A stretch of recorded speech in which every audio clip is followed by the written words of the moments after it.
My condition likes being ignored as little as I do. I must consume another artifact. And soon.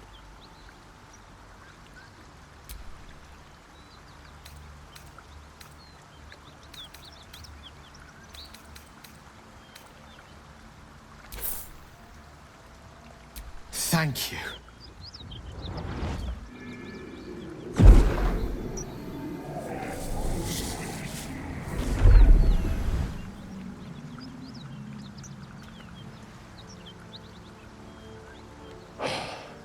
Good gods. It hardly has any effect. Oh, Mistra, have mercy on us all. Listen, I need to speak to you, to all of you. It would be unconscionable of me to remain silent.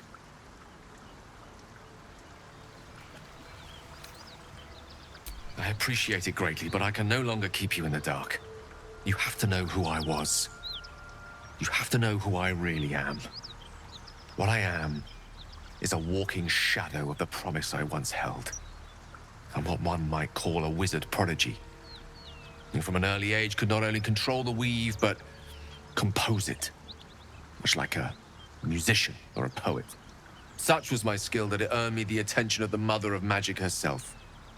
The Lady of Mysteries. The goddess Mistra. She revealed herself to me and she became my teacher. In time, she became my muse. And later, even my lover.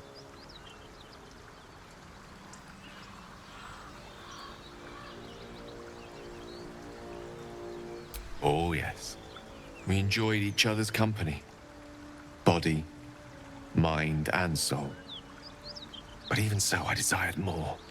You see, no matter how powerful a wizard we mortals can become, we never scratch more than the surface of the weave. Mistra keeps us in check. There are boundaries she doesn't let us cross.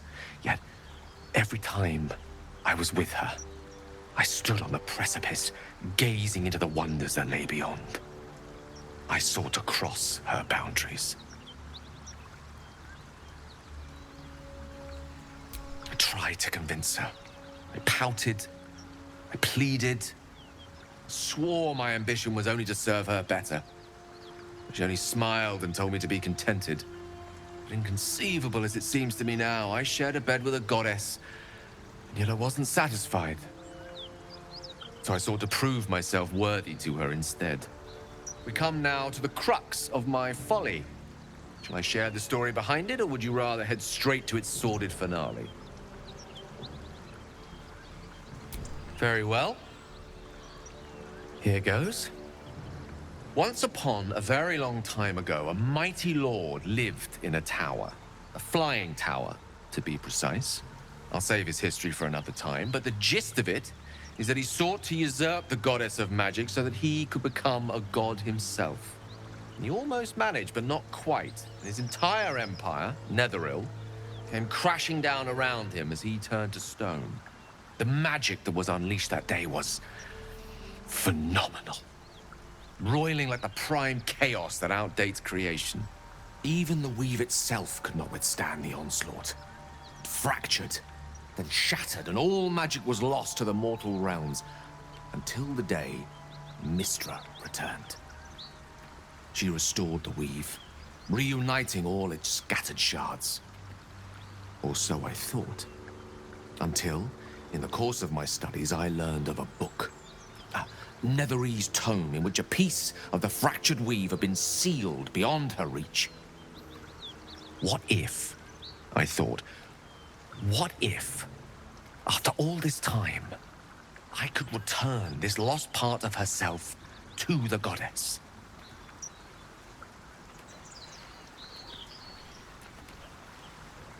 The answer was to try. The outcome was to fail. I was certain that this deed of raw power, draped in romance, would convince Mistra to take me by the hand and welcome me into her hitherto forbidden domains. I was mistaken. I obtained the fabled book and took it into my study. As for what happened next... Here. Place your hand over my heart.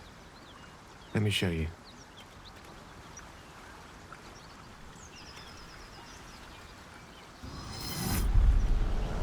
You feel the tadpole quiver as you realize Gale is letting you into the dark. You see through Gale's eyes, staring down the corridors of a dread manor. A book, bound, and suddenly opened. Inside there are no pages, only a swirling mass of blackest weave that pounces. Its teeth, its claws, it's unstoppable as it digs through and becomes part of you. And gods, is it ever hungry. What is it? What do you see?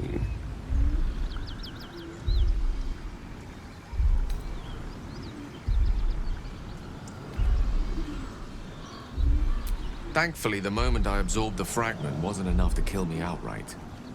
It was only the beginning.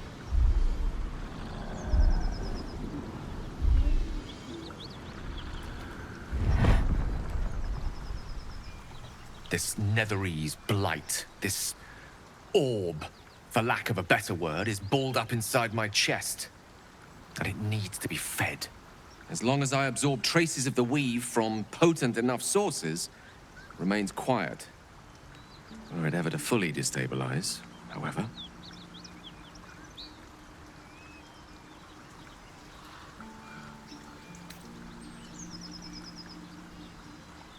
Rather worse, actually. I will erupt. I don't know the exact magnitude of the eruption, but given my studies of Netherese magic, I'd say even a fragment as small as the one I carry, it'd level a city the size of Waterdeep.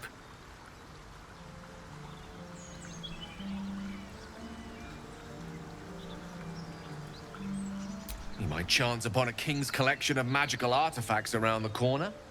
We might cross paths with a miracle round the bend. Then again, we might not.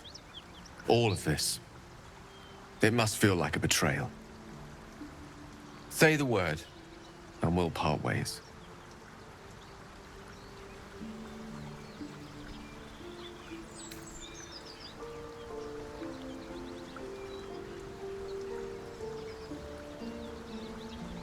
That is a great relief.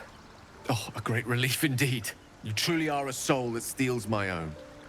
From all my new rallied heart, I thank you. I thank you all.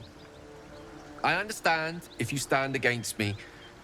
I'm humbled if you stand with me.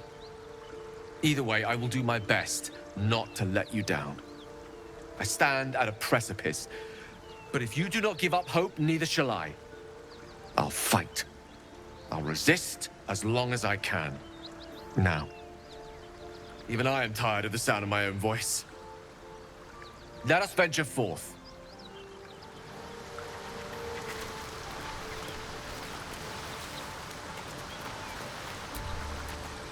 How can I help?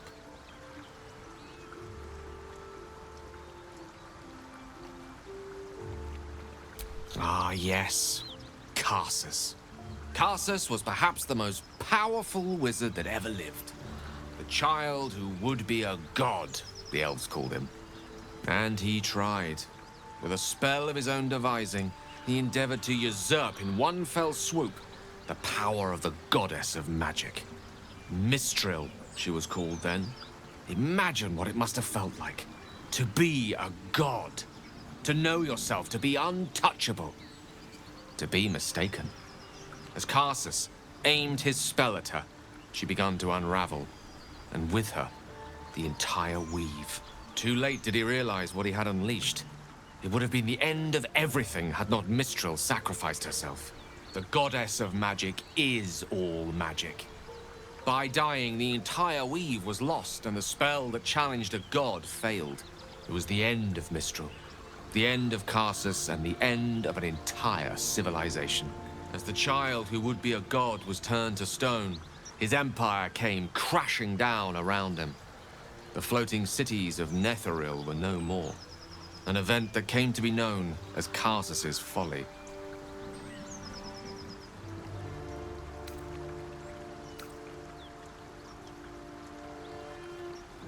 For a spell, Mistral was reborn as Mistra. Upon her return, the weave returned with her. Now, so many centuries later, I try to follow in the footsteps of Karsus. Not to destroy Mistra, but to prove my love for her. I tried to control only a fraction of the magic that was unleashed that fateful day. I merely sought to return one tiny diamond to an imperfect crown. Gale's folly, one might call it. History, repetition. It's the way things go.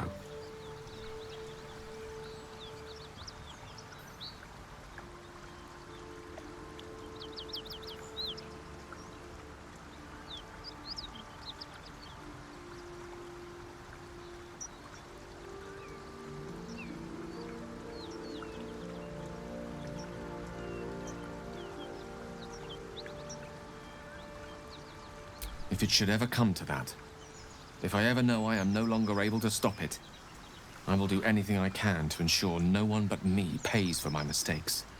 I will find the remotest place on the surface of Faerun, or perhaps far below in the depths of the Underdark. I will await that death, alone. I promise I will not betray your trust. You kept me by your side despite the menace that I am. If worst comes to worst, I will be long gone before the curtain falls.